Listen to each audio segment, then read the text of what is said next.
السلام عليكم ورحمة الله وبركاته. فيديو جديد وإن شاء الله هنشتغل مع بعض على الفريم اللي قدامكم ده. الفريم دائري. الطريقة اللي هنشتغل بيها ممكن تشتغليها لأي مقاس موجود عندك. تمام. المفروض إن الفريم دائري، يعني نشتغل قاعدة دائرية. لا، مش شرط خالص. أهم حاجة مقاس القاعدة اللي هنشتغلها يكون نفس عدد السنتي بتاع الفريم. أنا هشتغل بخيط مكرمية قطن، ده الخيط اللي معايا، وهستعمل معاه إبرة مقاس 4. أول حاجة هناخد مقاس الفريم، هنشوف كام سنتي. هنلف المزورة حوالين الفريم بالشكل ده ونشوف هيطلع كام سنتي، وبالطريقة دي هنشتغل نفس المقاس بالظبط. قاعدة بقى مربعة، قاعدة مستطيلة، قاعدة دائرية، مش هتفرق. أهم حاجة إنه يكون نفس المقاس. تمام، حوالي 30 سنتي بالظبط. احنا هنشتغل الفريم ده قاعدة بيضاوي. الشغل على القاعدة البيضاوي من افضل القواعد اللي ممكن تبدأي عليها شغل، حتى لو كان الفريم مربع او كمان دائري ممكن تشتغلي قاعدة بيضاوي، مفيش اي مشكلة. ومعايا القاعدة البيضاوي اللي انا هبدأ شغل عليها.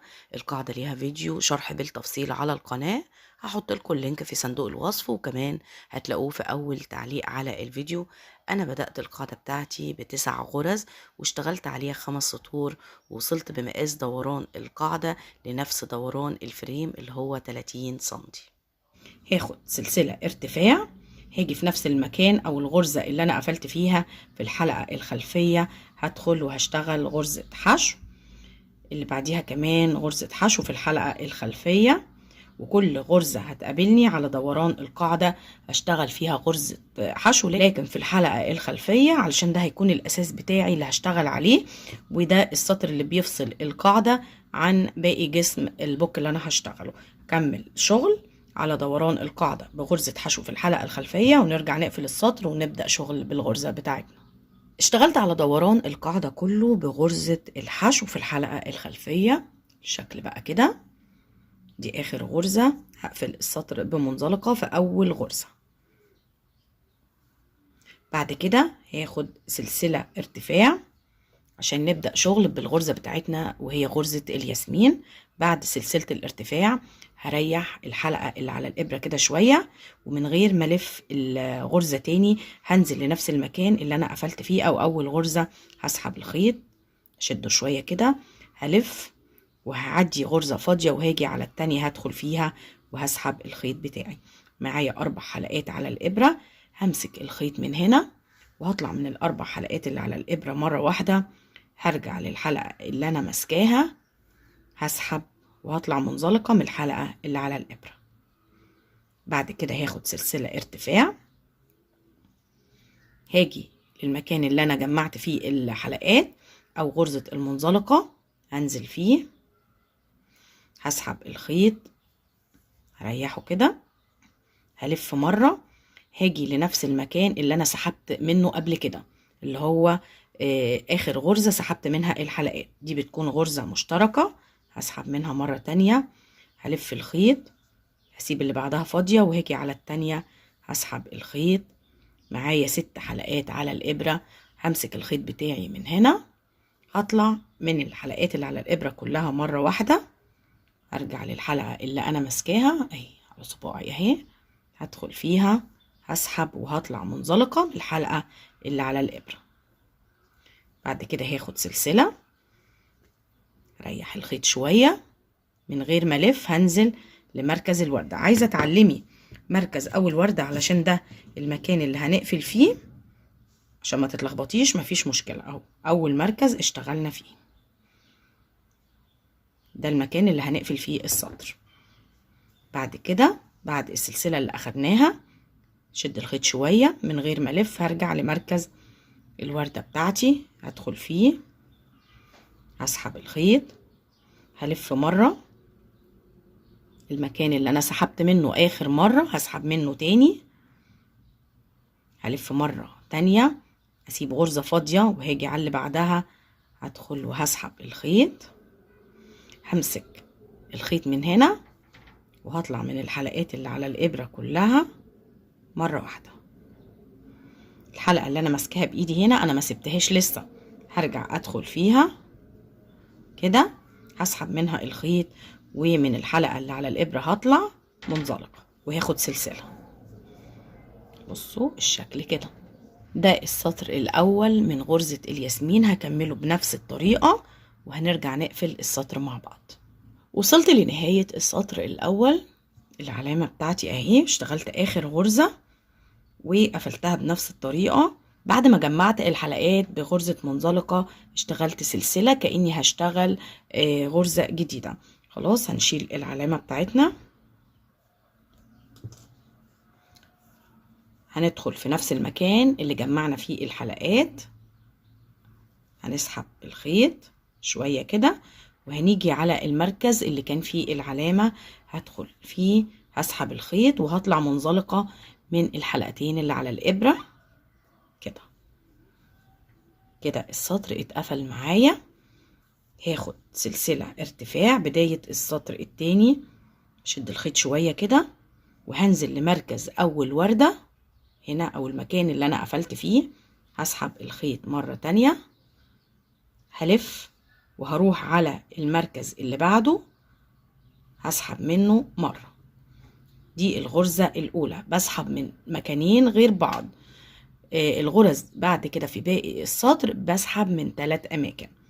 معايا 4 حلقات، بطلع من الأربعة مرة واحدة، الحلقة اللي أنا ماسكاها بإيدي بدخل فيها وبسحب الخيط منزلقة وباخد سلسلة.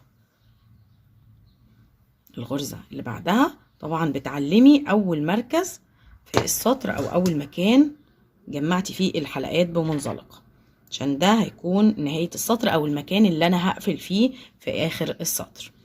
خلاص بعد كده بعد السلسلة بشد الخيط شوية من غير ما ألف، برجع لنفس المكان اللي أنا علمته أو مركز أول وردة، بسحب الخيط منه مرة، بلف المركز اللي بعده مرة، بلف والمركز اللي بعده مرة. معايا 6 حلقات على الإبرة، بطلع من ال6 وأنا ماسكة الخيط مرة واحدة كده، برجع للحلقة اللي أنا ماسكاها بسحب منها الخيط وباخد سلسلة. بصوا الوردة اهي كونت معايا. كمان مرة بريح الخيط كده، برجع لنفس المكان اللي أنا قفلت فيه، بريح الخيط شوية، بلف مرة المركز اللي عليه الدور بدخل وبسحب، بلف مرة المركز اللي عليه الدور بدخل وبسحب. 6 حلقات بمسك الخيط كده، بطلع من اللفات اللي على الإبرة كلها مرة واحدة. بعد كده برجع للحلقة اللي أنا ماسكاها بدخل فيها بسحب الخيط، بطلع من الحلقة اللي على الإبرة منزلقة وباخد سلسلة. بصوا تمام. ده السطر التاني أنا بكمله بنفس الطريقة وبوصل هنا وبقفل بنفس الطريقة اللي أنا قفلت بيها السطر الأول وببدأ سطر جديد. أنا هشتغل لحد ما أوصل بعدد السطور للطول اللي أنا محتاجاه وهنرجع نشوف اشتغلنا كام سنتي. وصلت للطول المناسب اللي أنا محتاجاه. أنا غيرت القاعدة لأن الخيط اللون ده أثر معايا، ففكيت وغيرت لون القاعدة عشان الخيط يكمل معايا. خلاص ده طول مناسب جدا، حوالي 10 سنتي، ولسه هنشتغل كمان سطر حشو. ده السطر الأخير هنقفله، نشوف القفلة مع بعض مرة تانية. خلاص دي آخر وردة اشتغلتها وأخدت سلسلة، هنزل في نفس المركز بتاع الوردة، هسحب الخيط، هاجي في مكان العلامة هسحب الخيط وهطلع منزلقة من الحلقتين اللي على الإبرة. بعد كده هاخد سلسلة ارتفاع، هاجي في نفس المركز وهشتغل غرزة حشو. بعد كده شايفين الحلقتين دول مش شايفينهم؟ بدخل فين؟ بسحب الخيط وبشتغل حشو. يقابلني بعد كده المركز، بدخل وبسحب حشو. الحلقتين بصوا اللي جنب المركز على طول بشتغل حشو، المركز حشو، يعني بشتغل غرزة حشو في الحلقتين دول واللي بعدهم بشتغل غرزة حشو في المركز بتاع الوردة. هشتغل دوران البوكو كله بغرزة الحشو وهنرجع نقفل السطر ونشوف الخطوة اللي جاية مع بعض. وصلت لاخر غرزة حشو، هنقفل السطر مع بعض. في اول غرزة هنشتغل منزلقة وناخد غرزة للتثبيت ونشد الخيط. تمام. الخيط ده هننضفه بإبرة التنظيف. الخطوة اللي جاية وقبل تركيب الفريم هنركب البطانة، وعشان نركب البطانة والفريم بطريقة كويسة هنيجي هنا وهنقسم. انا معايا القاعدة اهو من النص بالظبط، من هنا هنقسم الجزء اللي احنا اشتغلناه ده 2 كده، يعني هنطبقه على بعض بالشكل ده. شايفين؟ من النص بالظبط، ونحاول نظبطه واحنا بنجمعه على بعض كده. تمام. هنا علامة عشان نكون عارفين منطقة النص بالظبط، الجنب التاني علامة.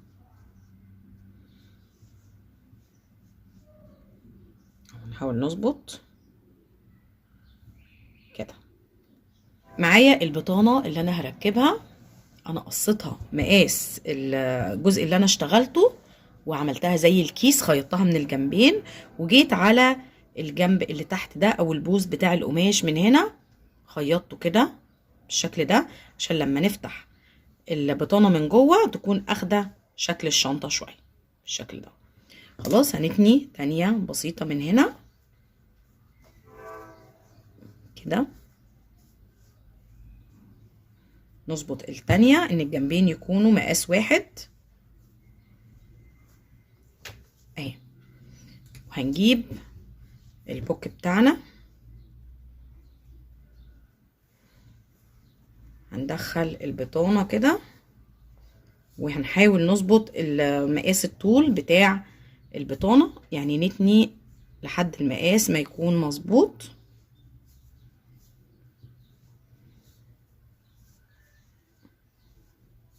بالشكل ده. هاجي هنا على مكان الخياطة من الجزء ده، اظبط الطول قصاد العلامة بتاعت الغرز بالظبط، خيط وإبرة عاديين، وهبدأ ان انا اثبت الخيط بتاعي وخيط. تمام. حاول على قد ما نقدر نخلي الخياطة على الحرف بالظبط وما تكونش ظاهرة قوي، وشكل الغرز يكون منتظم جدا. شايفين كده؟ هنروح ونيجي تثبيت البطانة بالشكل ده، خليها على الحرف بالظبط علشان لما اركب الفريم ما يكونش الخياطة بتاعت البطانة ظاهرة. بصوا كده، شايفين؟ اهي هلف خياطة دوران البطانة كلها في جسم البوك، وهنرجع نركب الفريم مع بعض. كملت تركيب البطانة الشكل بقى كده، وده شكل البطانة من جوه. ثبتها على الحرف خالص علشان تتدارى في تركيب الفريم. خلاص الخطوة اللي جاية اخر حاجة هنركب الفريم. هندخل الشنطة كده من عند العلامة، من هنا بالظبط عند المركز بتاع الفريم، الجزء ده هيكون مكان العلامة بالظبط. معايا ابرة الخياطة بخيط نفس لون الخيط اللي انا عاملة منه البوك. باجي هنا عند العلامة وبجيب الحرف بتاع البوك بتاعي من هنا، شايفين كده؟ بخليه في النص بالظبط، وبثبت الخيط بتاعي الاول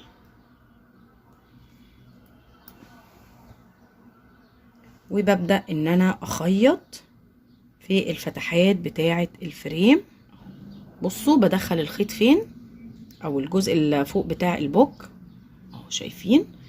وبخيط بالابرة بكل الفتحات بتاعة الفريم. والافضل ان انتي تعملي الخيط بتاعك مجوز علشان يستحمل الشد والخياطة. من هنا كمان اهو. تمام. خلاص طالما اول جزء ثبت معايا، بعد كده الخياطة بتكون سهلة جدا وما بيكونش فيه اي مشكلة. نطلع من هنا ونتأكد ان احنا طالعين صح، ان الخيط بتاعنا مش شابك في حاجة، علشان بعد كده ما نضطرش نفك بعد ما نخيط. خلاص انا هكمل خياطة دوران الفريم، هركبه كله على الدوران بالخياطة بالإبرة العادية، وهنرجع نشوف شكل البوك وصل لايه. ده الشكل النهائي للبوك بعد ما ركبت له البطانة وقفلته.